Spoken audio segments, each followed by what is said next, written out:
Hello friends, आप सभी का स्वागत है eagle IAS the study zone में। साथियों, यूपीएससी सीएसई 2026-27 के पीटी प्लस मेंस की जॉइंट प्रिपरेशन के तहत मॉडर्न हिस्ट्री की क्लासेस प्रारंभ की गई थी और इसमें पिछली कड़ी में हम लोगों ने भारत में ब्रिटिश शासन के आर्थिक प्रभाव को लेकर के डिस्कशन प्रारंभ किया था और उसी के तहत जो है हमने लैंड रेवेन्यू सिस्टम या लैंड रेवेन्यू सेटलमेंट्स को लेकर के डिस्कशन किया था। मूल रूप से परमानेंट सेटलमेंट, रैयतवारी और महलवारी सेटलमेंट के विभिन्न दोष और गुण या विभिन्न आयाम को लेकर के डिस्कशन और उसके प्रभाव को लेकर के डिस्कशन किया था।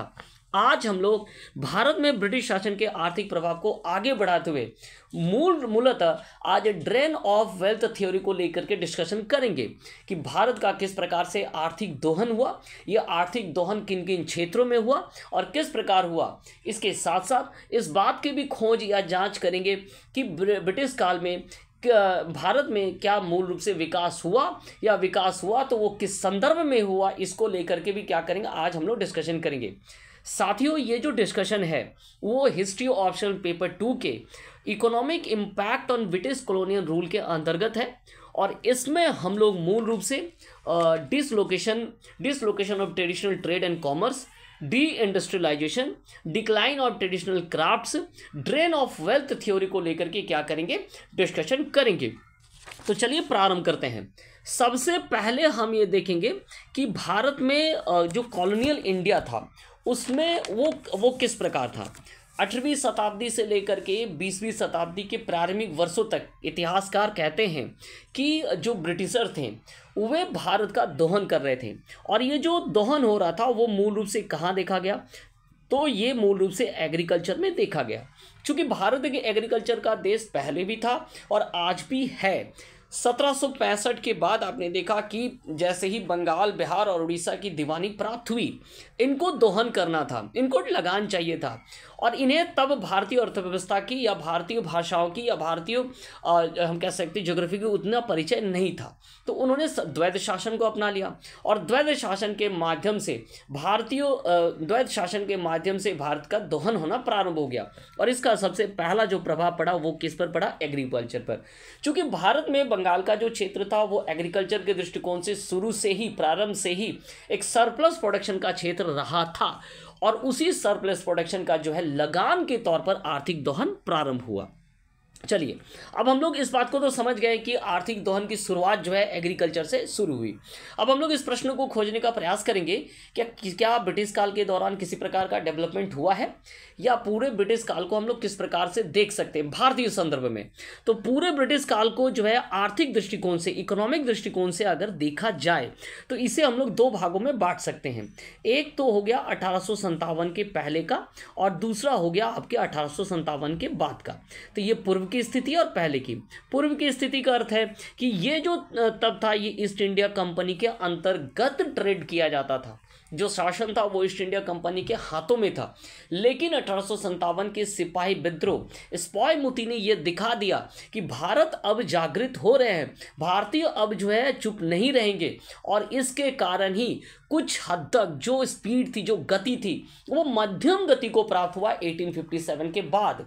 1857 के बाद ही आप देखेंगे कई क्षेत्रों में जो है ब्रिटिश पूंजी निवेश भी प्राप्त हुए और धीरे धीरे इंडिया का डेवलपमेंट के साथ दोहन हुआ, अर्थात ये दोनों पैरेलल वे में चला। लेकिन 1857 के पहले तक ये जो है तीव्र गति से सिर्फ और सिर्फ ईस्ट इंडिया कंपनी के द्वारा इसका दोहन ही प्रारंभ हुआ था या चल रहा था। ठीक है, तो इस तरीके से हम लोग दो भागों में बांट सकते हैं। कॉलोनियल इंडिया के बारे में अगर डिस्कशन किया जाए तो इसे और भी ब्रॉड तरीके से हम समझ सकते हैं कि कॉलोनियल इंडिया का किस तरह था या कॉलोनियल इंडिया की ब्रिटेन के संदर्भ में इसकी वास्तविक स्थिति क्या थी। तो चूंकि इंडस्ट्रियल रेवोल्यूशन ब्रिटेन में हो चुका था, जो पहले शुरुआत में जो ब्रिटिश सरकार का जो उपनिवेश था उस उपनिवेश के कई मांगों को पूरा करने में भारत की अहम भूमिका थी। जैसे ही याद रखिएगा, जैसे ही इंडस्ट्रियल रेवोल्यूशन हुआ तो अब उलट स्थिति हो गई। अब क्या हो गया ना, इंडिया एक मार्केट के तौर पर काम कर रहा था उसी प्रोडक्ट का, जिस प्रोडक्ट का रॉ मटेरियल भी इंडिया से ही जा रहा था। खास करके कॉटन के संदर्भ में हम इसको लेकर के बात कर सकते हैं। तो रॉ मटेरियल के सोर्स के तौर पर काम कर रहा था, खास करके एग्रीकल्चर प्रोडक्ट। इंडस्ट्रियल रेवोल्यूशन के प्रोडक्ट का गुड्स के तौर पर एक मार्केट के तौर पर काम कर रहा था। कुछ क्षेत्र और भी है जिनको लेकर के डिस्कशन किया जा सकता है। जैसे सबसे पहले तो कॉटन को लेकर के स्पष्ट तौर पर हम कह सकते हैं कि इसका ये एक मार्केट के तौर पर काम कर रहा था, क्योंकि 85% तक जो मैनचेस्टर में जो कपड़े बनते थे उसका उपयोग भारत में होता था, ये इतिहासकार कह रहे हैं। तो ये स्पष्ट दिख रहा है कि 85% उपयोग होने का अर्थ है कि भारत एक बिग मार्केट के तौर पर जो है कॉटन इंडस्ट्री का तो था, ये बात तो सुनिश्चित है। वहीं जब रेलवे का विकास शुरू हुआ धीरे धीरे, तो ब्रिटिश पूंजी निवेश भी रेलवे पर होने लगा, और वहीं कई चीज़ों का आयात किया गया, जैसे आयरन एंड स्टील का आयात किया गया, मशीनरी टूल का भी आयात किया गया। तो आयरन एंड स्टील और मशीनरी के तौर में भी लगभग 17 से 17% तक कहा जाता है कि जो है ब्रिटेन का ही माल जो है यहाँ पर यूज़ हो रहा था। चलिए, कहा जाता है कि कॉटन में जो है सीमा शुल्क नहीं था। जो विश्व युद्ध के पहले तक जो है आयात शुल्क या आयात शुल्क नहीं था। सीमा शुल्क जो है उसे प्रयास किया गया जब 1919 के बाद बढ़ाया जाए, लेकिन उस काम में भी वे लंकासायर के सामने ढह गए। तो इस प्रकार लंकासायर से प्राप्त जो कॉटन था उसका एक बहुत बड़ा क्षेत्र कौन था, तो भारत एक मार्केट के तौर पर काम कर रहा था। इतना तो स्पष्ट हो चुका है। चलिए, वहीं आयरन और स्टील के क्षेत्र में अगर हम बात करें तो भारतीय रेल में जो है या जो एजेंसी हाउसेस में है उनमें ब्रिटेन के जो है एक बड़ा पूंजी निवेश जो है ये क्या था ना, गढ़ बन चुका था। तो ये जो है भारत में पूंजी निवेश के तौर पर हो रहे थे, और भारत के ही जो है आर्थिक दोहन हम कह सकते थे, ये जो पैसे वो क्या है ना बाहर जा रहे थे। भारत ने ब्रिटेन को एक्सपोर्ट, ट्रेड और उसके भुगतान संतुलन, पूरे ब्रिटेन का जो साम्राज्य उपनिवेशवाद था, ब्रिटेन के उपनिवेश ना केवल भारत में थे बल्कि विश्व के अन्य क्षेत्रों में भी थे, और इस दौरान उनके जो इंटरनेशनल ट्रेड होते थे उसके लिए जो भुगतान संतुलन को जो घाटे थे, उस घाटे को कम करने में भारत की जो है महत्वपूर्ण भूमिका भी मानी जाती है। बेसिकली उनका जो ट्रेड यूरोप के साथ होता था, नॉर्थ अमेरिका के साथ होता था, उन ट्रेड में जो उनको जो क्या होता था ना, भुगतान संतुलन की जो स्थिति होती थी उसको घटाने में इंडिया की भूमिका पाई जाती है। अर्थात हम जो है ब्रिटेन के व्यापार को या ब्रिटेन के जो भुगतान शेष को संतुलन करने के लिए हमारी ओर से जो है खपत हो रहा है, और यही कारण है कि भारत में राष्ट्रवादी, जिनमें दादा भाई नौरोजी, इसके अलावा महादेव गोविंद रानाडे, इसके साथ साथ जो है इतिहासकार रोमेश चंद्र दत्त के साथ साथ कई लोगों ने जो है इस बात को उठाया कि भारत का क्या हो रहा है, आर्थिक दोहन हो रहा है, और इसे ही हम लोग क्या कहते हैं ना, ड्रेन ऑफ वेल्थ थ्योरी के तौर पर जानते हैं। तो साम्राज्यवादी भारत की व्याख्या किस प्रकार हो सकती है? साम्राज्यवादी भारत की व्याख्या इस प्रकार हम कर सकते हैं, या इतिहासकार इस प्रकार कर रहे हैं कि जो भारत का उपयोग है वो एम्परलिज्म के तौर पर हो रहा था। भारत का जो विकास है वो भारत के विकास के तौर पर नहीं होता, बल्कि साम्राज्यवादी हितों के पूरा करने के लिए भारत का विकास करना है। इसका सीधा अर्थ समझिए कि अगर हमें कॉटन का उपयोग इंडस्ट्रियल रेवोल्यूशन के तौर पर करना है, तो तभी हम कॉटन को बाय कर रहे हैं, और ये कॉटन अचानक डिमांड बढ़ जा रही है, लेकिन जैसे ही इसकी पूर्ति हो जा रही है फिर कॉटन की डिमांड घट जा रही है, तो फिर से मार्केट गिर जा रहा है। तो अर्थ ये हुआ कि हमारे हित के हिसाब से हम जो है इंडिया के ट्रेड को क्या कर रहे थे, इस्तेमाल कर रहे थे। तो ये था साम्राज्यवादी भारत का क्या कह सकते हैं, विकास। सीधे तौर पर साम्राज्यवादी भारत में भारत का विकास बहुत ही हम कह सकते हैं मध्यम नहीं, निम्न मध्यम गति से हुआ, और इसका विकास उस संदर्भ में हुआ जिस संदर्भ में साम्राज्यवाद का हित पूरा हो।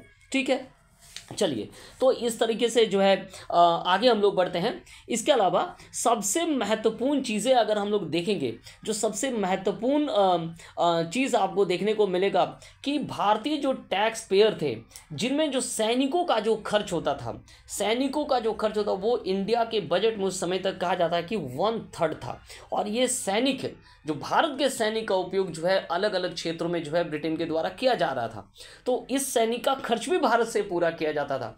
तो हर वो क्षेत्र, चाहे वो रेलवे का उपयोग किया गया हो, चाहे वो एग्रीकल्चर का उपयोग किया, रॉ मटेरियल, भारत का जो बड़ा मार्केट है वो भारत को ही मार्केट बना दिया गया हो, भारत के सैनिकों का उपयोग किया गया हो, जिसमें बजट में एक बहुत बड़ा हिस्सा था। इन सबको अगर देखेंगे तो आप देखेंगे कि सभी का जो है साम्राज्यवादी हित के लिए क्या किया गया है, उपयोग किया गया है।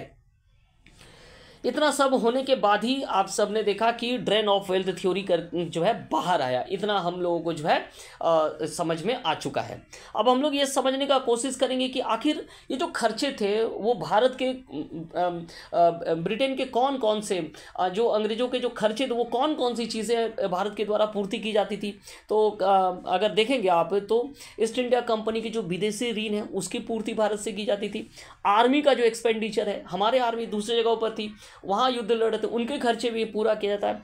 सड़क यातायात और बुनियादी ढांचे ये भारत में तो विकसित हो रहा था, लेकिन इसको ट्रेडिंग सेंटर्स को जोड़ा जा रहा था, सड़कें और यातायात और रेलवे को, ताकि उनके हित पूरे हों। ठीक है। इसके अलावा सरकार की जो खरीद नीति थी, उस खरीद नीति अर्थात सरकार ब्रिटेन से जो चीज़ें भारत में लाती थी वो वैसे भी जो है अपने उपयोग के लिए वो क्या करते थे, खरीद करते थे, उसकी भी पूर्ति जो है भारत सरकार के द्वारा ही होती थी। माने भारत के ही हम कह सकते हैं कि भारत ही इसका मूल्य चुकाता था। तो ऐसी ही चीज़ों के जो है क्या होता था ना, भारत को मूल्य चुकाया जाता था। और ये मूल्य किस प्रकार चुकाया जाता था ना, ये मूल्य जो है कहा जाता है बिल के माध्यम से, जिसे क्या कहा जाता है ना, काउंसिल बिल के माध्यम से होता था। और जो जा करके लंदन में जो है भारतीय मालों के जो खरीदार है उसको बेचा जाता था, और बदले में वो क्या देते थे, भारतीय रुपए देते थे, और फिर उसका वो क्या करते थे, पेमेंट करते थे। तो इस तरीके से जो है क्या है, भारत का आर्थिक दोहन हुआ, भारत के पैसों का क्या हुआ ना, इंग्लैंड में ट्रांसफ़र हुआ और फिर दोहन भी हुआ। अब सवाल यह है कि कितना दोहन हुआ। इसमें भी क्या है ना, 2-3 बातें हैं। तो कुछ साम्राज्यवादी इतिहासकार हैं, कुछ उनसे हटकर हम कह सकते हैं हमारे देसी इतिहासकार हैं। साम्राज्यवादी इतिहासकार ये कहते हैं कि दोहन उतना नहीं हुआ, केवल 2% तक ही दोहन हुआ, 2-3% तक दोहन हुआ। तो दादा भाई नौरोजी मूल रूप से ये कहते हैं, चाहे वो कितना ही कम अमाउंट में दोहन हुआ हो, लेकिन वो भारत के संदर्भ में क्या था, काफ़ी अधिक था। अगर उसे भारत में ही उपयोग किया जाता था तो शायद भारत का विकास और अधिक होता, ये कहा गया है। दूसरा ये भी कहा जाता है, साम्राज्यवादी इतिहासकार ये कहते हैं कि वह भारत को जो है वेस्टर्न के तर्ज पर डेवलप कर रहे थे।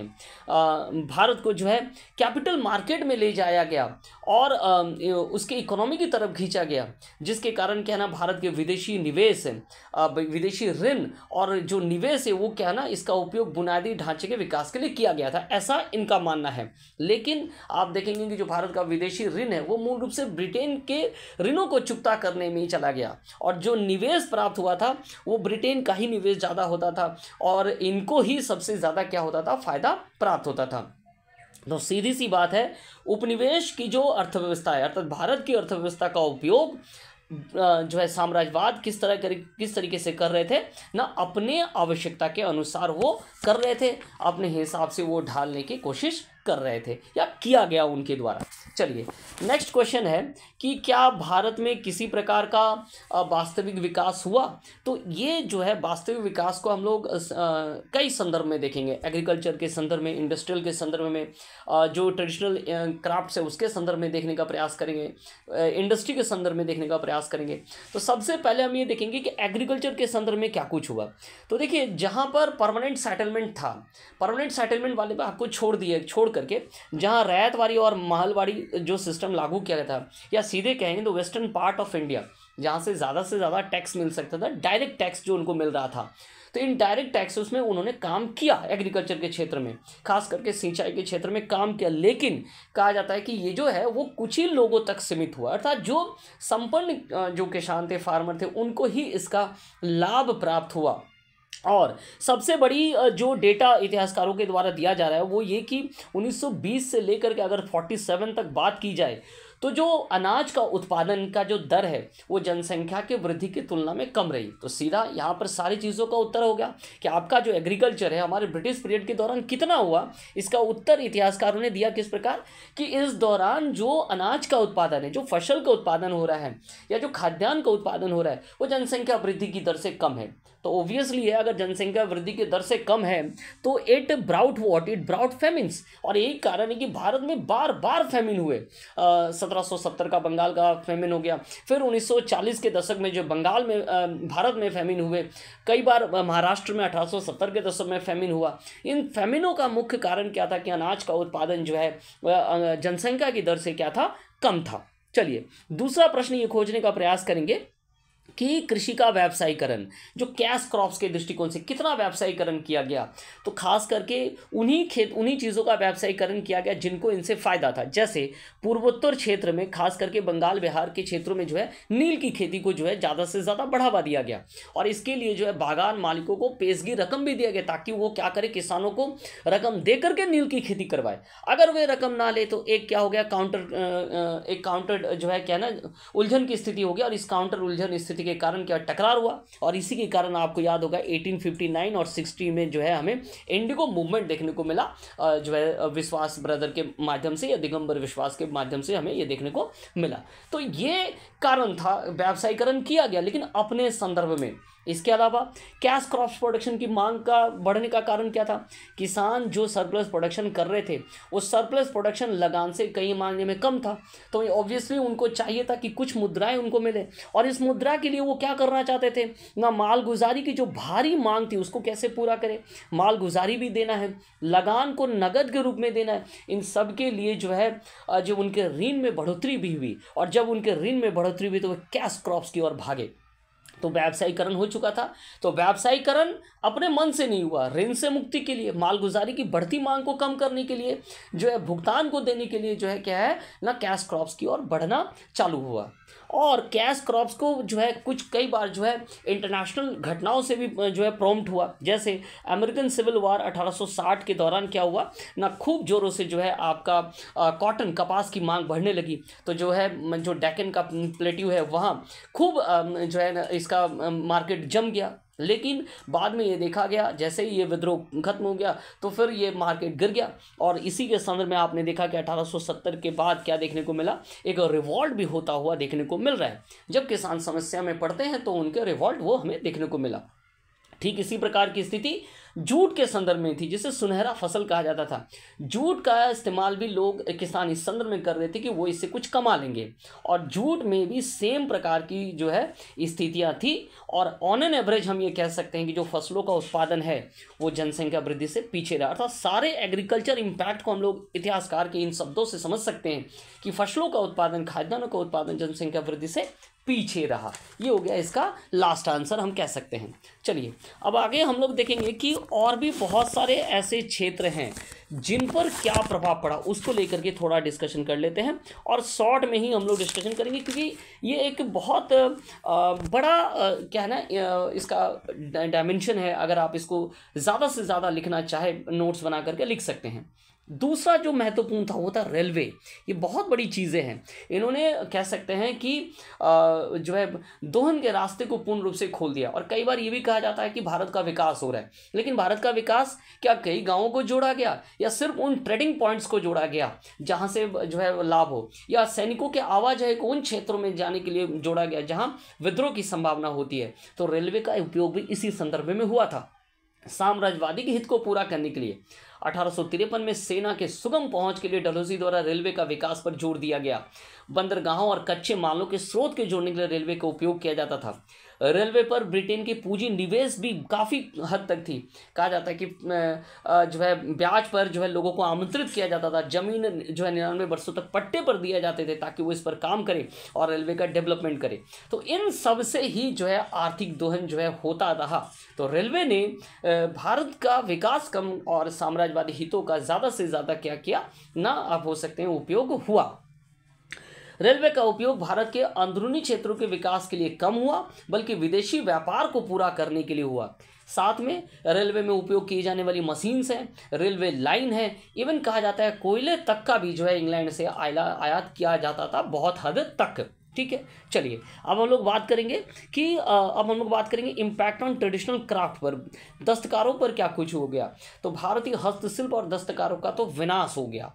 ब्रिटेन का जो प्रारंभिक राज्य कहा जाता है, उस समय जो तैयार माल था दुनिया से जो उनको प्राप्त था, उनका 1/4 पूरा होता था यहीं से। लेकिन बाद में जैसे ही इंडस्ट्रियल रेवोल्यूशन हुआ तो इंडस्ट्रियल रेवोल्यूशन से उनकी बहुत सारी मांगें पूरे होने लगी और भारत अब क्या हो गया ना, भारतीय बाजार गिर चुका था। अब उलट हो गया, भारतीय जो है इंडस्ट्रियल रेवोल्यूशन के द्वारा जो प्रोडक्ट मांग है उसका एक मार्केट बन गया और इसकी प्रतिस्पर्धा में भारतीय जो हस्तशिल्प थे या दस्तकार थे वो पिछड़ने लगे, जिसके कारण भारत में क्या हुआ, डी इंडस्ट्रियलाइजेशन हुआ, डी औद्योगिकरण हुआ। मूल रूप से इसकी मार जो पड़ी वो क्या थी ना, बुनकरों पर पड़ी, जो कि मैनचेस्टर से निर्मित सूती कपड़ों के साथ तो अपनी प्रतिस्पर्धा नहीं कर पा रहे थे।